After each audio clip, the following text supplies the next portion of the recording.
జై శ్రీకృష్ణ. మన చిన్నుండలకు కావాల్సిన పదార్థాలు: కేజీ మినపగుళ్ళు, కేజీకి అర కేజీ ఉప్పుడు బియ్యం వేసుకోవాలి. ఉప్పుడు బియ్యం వేసుకుంటే మనకి టేస్ట్ చిన్నుండలకి చాలా బాగుంటాయి. కేజీ 1200 గ్రాములు, అది కేజీ బెల్లం, అర కేజీ నెయ్యి. నెయ్యి ఇది అర కేజీ.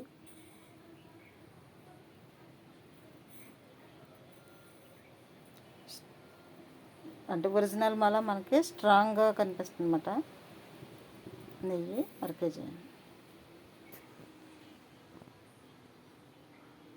ఇప్పుడు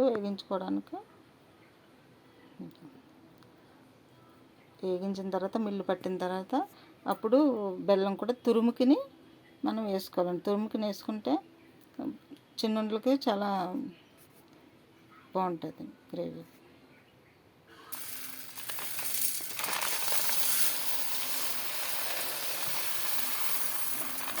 కేజీ మినపగుళ్ళు వేసుకోవాలి. మినపగుళ్ళు వేసిన తర్వాత మనం బ్రౌన్ కలర్ వచ్చే వరకు ఆల్రెడీ బాండి వేడి చేసి పెట్టాను. బ్రౌన్ కలర్ వచ్చే వరకు మనం వేగించుకోవాలి.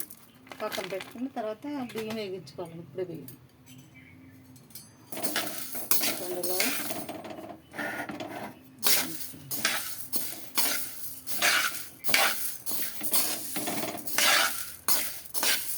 వచ్చిన తర్వాత అప్పుడు ఉప్పుడు బియ్యం మనం వేపుకోవాలండి.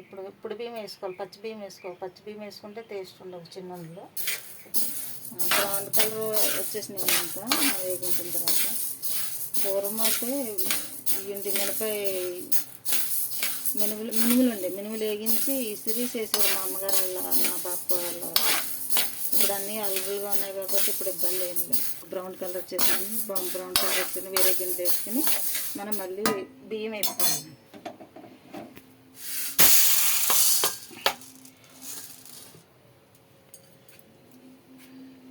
గుట్టతో తీసుకోకుండా నువ్వు శాసరా వేస్తున్నావు. నువ్వు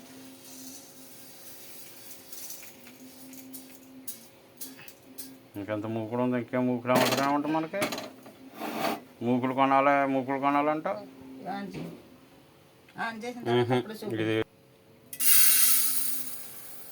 అర కేజీ ఉప్పుడు బియ్యం వేసుకోవాలండి.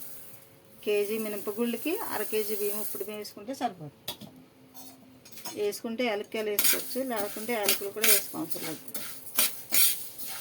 ఇవి కూడా బ్రౌన్ కలర్ వచ్చే వరకు వేగించుకోవాలి. బ్రౌన్ కలర్ వచ్చేసినాయి. ఇది బాయిల్డ్ ఉప్పుడు బియ్యం అంటే బాయిల్డ్ రైస్ని ఉప్పుడు బియ్యం అంటారు.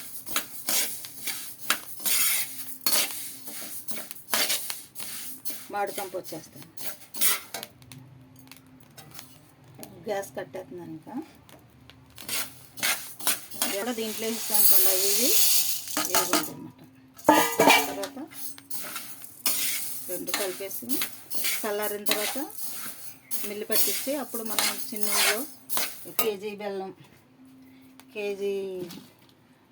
కేజీన్నర అండి. మొత్తం కేజీన్నరకి 1200 గ్రాములు. కేజీ మీద 200 గ్రాములు ఎక్కువ అండి. అర కేజీ నెయ్యి ఈ కలిసినంత తురుముకిని అప్పుడు చిన్నుండలు చేసుకోవాలి. జై శ్రీరామ్. భారత మాతా నమోస్తుతే. జై హింద్.